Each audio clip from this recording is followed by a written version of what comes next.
Good evening, Unity on the Bay. I hope everybody's having a wonderful Monday evening. I am.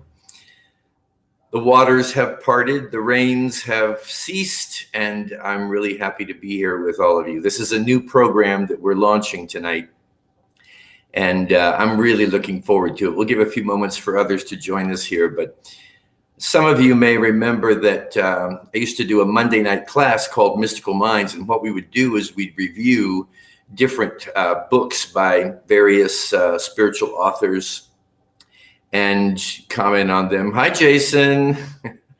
I think you're my only audience right now, but that's okay. 2 or more, so we qualify, right? So what we're going to do is something similar to what on a smaller scale in terms of exploring books, some of my favorite subjects that come from, I think, some of the greatest spiritual minds of our time and from times that have preceded us. Tonight we're going to be, well, hi, Angela. That's nice to have my daughter on the phone, my recently wed daughter. We had a wonderful time a couple weeks ago in Kansas City at her wedding, which I think everybody knows by now was supposed to have been in Miami a year ago, but it wasn't possible because of COVID. So we ended up rescheduling it for this year. And it was just glorious. It was at Unity Village, which is the world headquarters of the Unity movement, if you're not familiar with that. And it's also, for me and for my family, it's sort of like home. And it's just a great time. And it's good to be back. And it's good to be launching this program. And I'm grateful for all of you that are here. Tonight, we're going to talk a little bit about, this is truly one of my favorite books. It's called The Way to Love. As you can see, it's just a tiny little pocket book. But wow, it's one of those books that will really benefit you in just a short read. Because de Mello has this wonderful way of bringing great wisdom in very succinct ways. So he doesn't have to use a lot of words. And I think you'll find that out as we explore this a little bit tonight. I'm going to start by just sharing a little bit about de Mello's background. Anthony, and he was referred to by friends and family as Tony de Mello. He was an Indian Jesuit priest and psychotherapist. Isn't that an interesting combination? A Jesuit priest and a psychotherapist. And I think you'll see that weaves so beautifully into his message and the perspective that he holds. He's a spiritual teacher. He was a writer, a public speaker. He wrote many, many books. You can find a lot of these, including The Way of Love, on Amazon. And it's a great investment, if I do say so myself. And he had many different spiritual conferences around the world. So he was very well known. He was also very controversial for his time because he questioned a lot of traditional beliefs and perspectives on spirituality, and especially traditional religious thought. He was the oldest of 5 children, born to Frank and Louisa de Mello. He was born in Bombay, British India, on September 1st, 1931. And as a teen, he joined the Jesuit Order of Bombay. He was ordained a priest in March of 1961. And his first published book, A Way to God, was released in 1978. In 1972, he founded the Institute of Pastoral Counseling in India. And he died very suddenly in 1987 of a heart attack. Hey, Alina, how are you, my dear? Nice to have you here at age 55 in New York City. So very little is known about how that came to pass. It just seemed he had finished his time. But such gifts he left us. The reason I wanted to tell you that we're referring to this program as, and I love this, thank you, Jason, and thank you, Kat Rangel, our administrative assistant, for helping to come up with the name Shelf Discovery, is because we're going to go to the shelf. We're going to go to my bookshelf, which is right behind me, and pick some gems, beginning with tonight and The Way of Love. It'll be every Monday evening at 6 p.m. On both Facebook Live and YouTube. So I want to read with you a little excerpt. Again, this is from The Way to Love by Anthony de Mello. Now, this is only going to be relevant for you in the unlikely event that you have ever had a difficult person in your life. I'm saying that facetiously because we all have difficult people. What we may not realize is that sometimes the difficult and sometimes the most difficult and most challenging people that we have in our lives can prove to be our saviors if we just, as Mae West said, if we just work it right. So here we go. He says, how could you go about creating a happy, loving, peaceful world? By learning a simple, beautiful, but painful art called the art of looking. And I'm here to testify to the, if not painful, at least highly discomfortable situations we can get into when we try to practice this understanding of the law of looking or the art of looking. This is how you do it. Every time, and this is so simple, I know you're going to agree with me.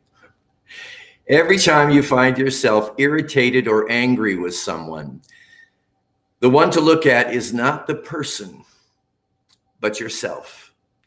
The question to ask is not, what's wrong with this person, but what does this irritation tell me about myself? Do this right now. You can do it right now with me. Try to think of one person that you have found it difficult to be in the company of. Think of some irritating person, he says, that you know, and say this painful but liberating sentence to yourself. The cause of my irritation is not in this person, but in me. Having said that, begin the task of finding out how you are causing the irritation. First, look into the very real possibility that the reason why this person's defects or so-called defects annoy you is that you have them, this is the ouch part, yourself. But you have repressed them and so are projecting them unconsciously into the other. This is almost always true, but hardly anyone recognizes it. So search for this person's defects, not in them, but in your own heart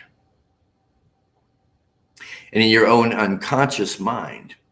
And your annoyance will turn to gratitude that his or her behavior has led you to this discovery. Another thing he says is also clear. You become irritated with this person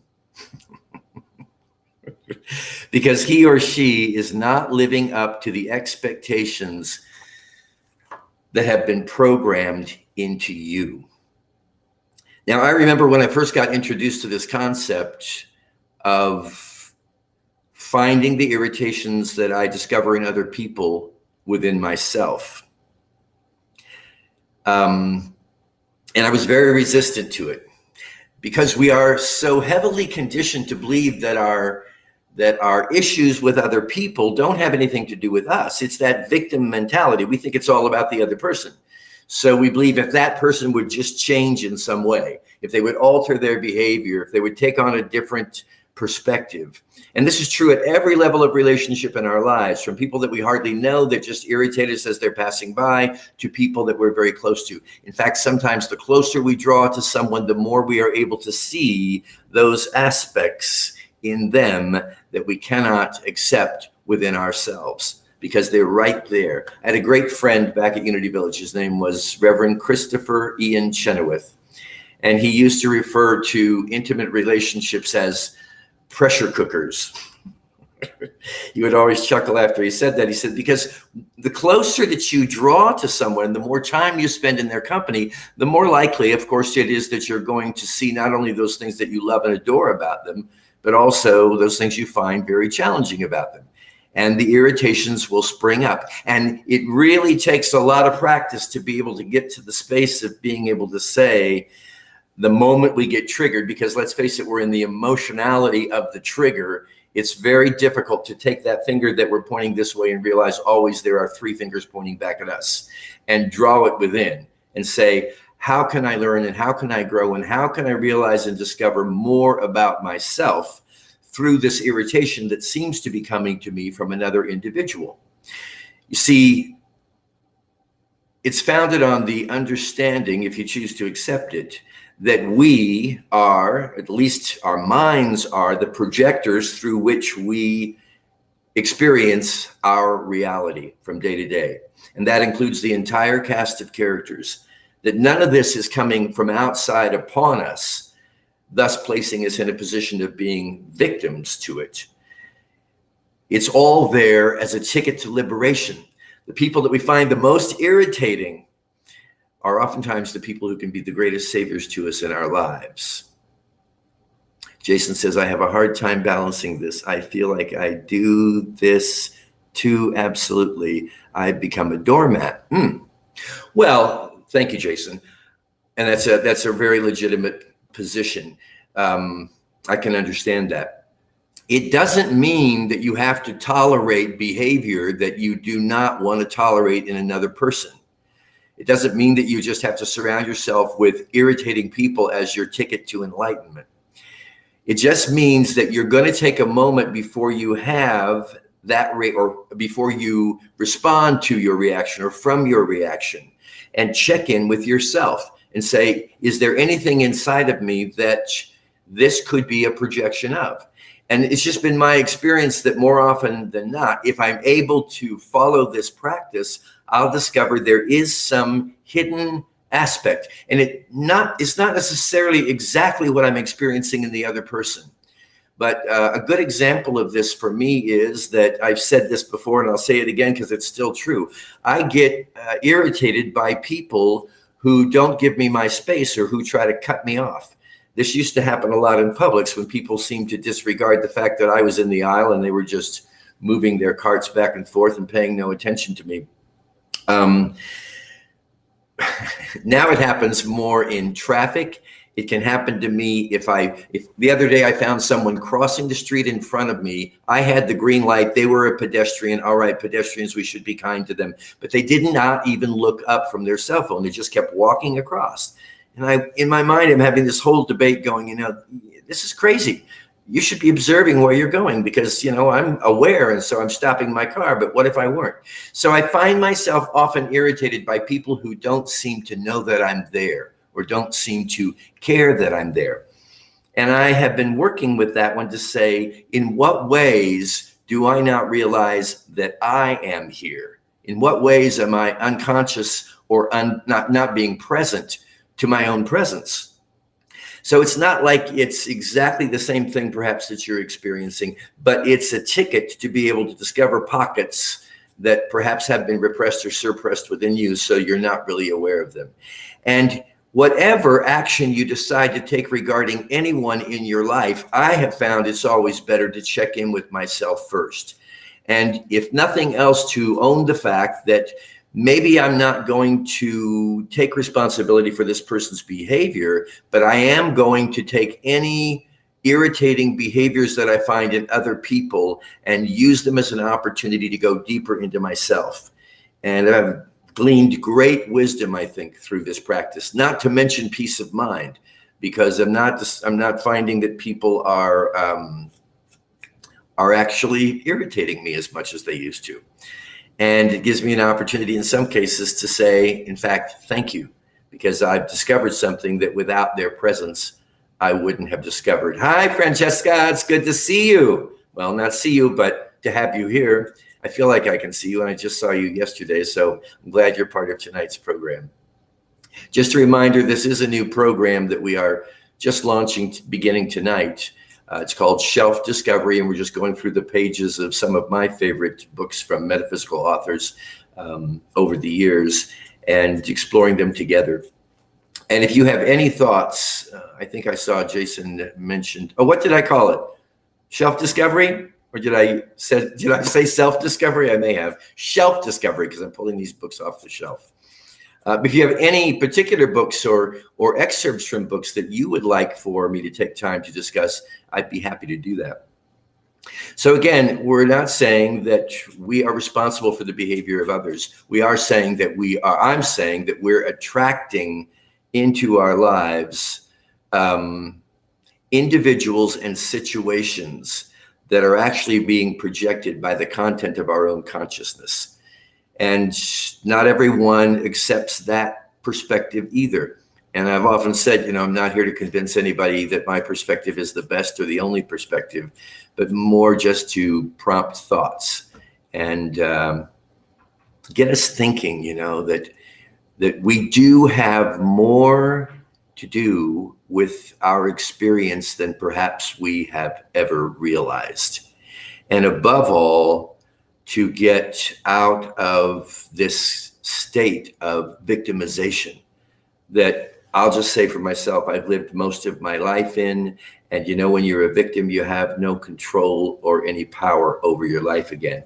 Thanks, Jason. The name of the book is The Way to Love. It's a little tiny pocket-sized book by Anthony de Mello, a brilliant Jesuit priest who was also a psychotherapist. And I think you can see that as you move through the pages of this book. A lot of insight and a lot of wisdom. Actually,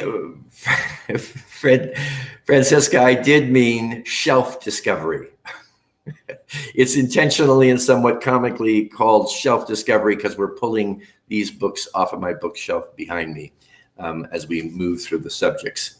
So whether or not you can accept the idea that you are completely responsible for everything you experience or not, I mean, that's my belief. And I say it with a lot of compassion. Whether or not you can believe that, can you at least see that a lot of what's coming to you is coming to you out of your own consciousness, and also not as some kind of punishment for an unclean consciousness, but as an opportunity for great reward. Because all the people around us, my friends, are giving us the opportunity to discover more deeply who we really are. And that's been my experience, at least. And that's extremely helpful because then I can do something about it. If I can find anything inside of me that could be a part of or all of the source of why I'm experiencing with other people what I'm experiencing, I can do something about that. I can do something about that. I can change the content of my own consciousness, and I can change my perspective. Do I have any tips for, oh, you're offering great questions tonight, Jason, and I appreciate this. The only thing I can say is do the best you can. And I promise you, you'll get better. And by do the best you can,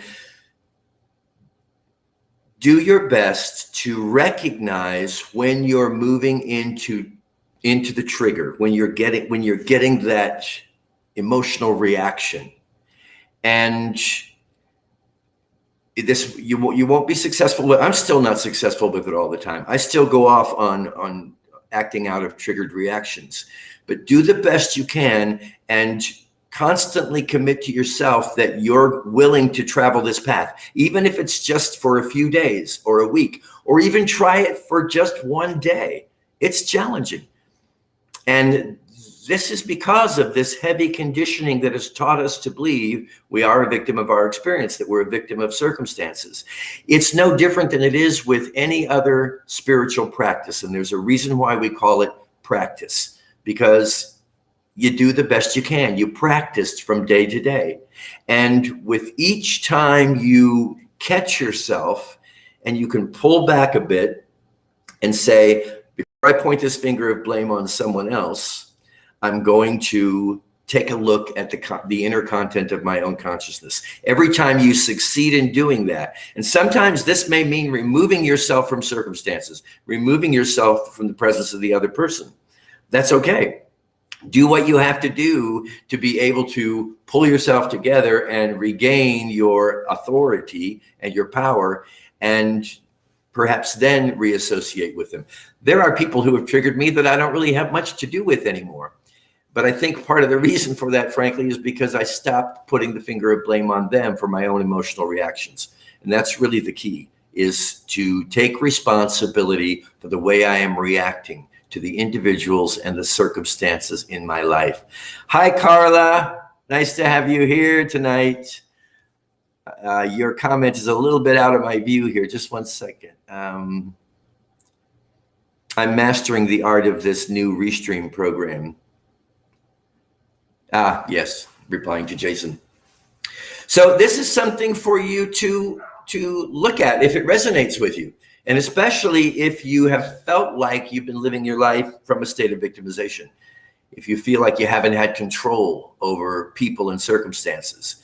So important to remember that no one has control over people or circumstances or external conditions, but we do have control over ourselves. And I think that is truly the ticket to spiritual liberation and freedom. We're getting ready to walk into Independence Day. And if you really want to be the independent spirit that I believe God has designed you, created you to be, this is a wonderful opportunity. Again, the book is The Way to Love, Anthony de Mello. You can get it on Amazon. I think it'll be a wonderful investment for you. Hi, Aaron Moore. Love you. And this is one man, my friend Aaron Moore, who I believe understands every word that I just shared with you tonight, and certainly understands completely the value of this precious little book, The Way to Love, Anthony de Mello. And you have just experienced the premiere, the very first of our Shelf Discovery series. I'll be here every Monday at 6 p.m. with a different gem of wisdom for us to contemplate together. Thank you so much for being a part of this experience tonight. I love you all, and look forward to being with you again next Monday night. God bless and be well.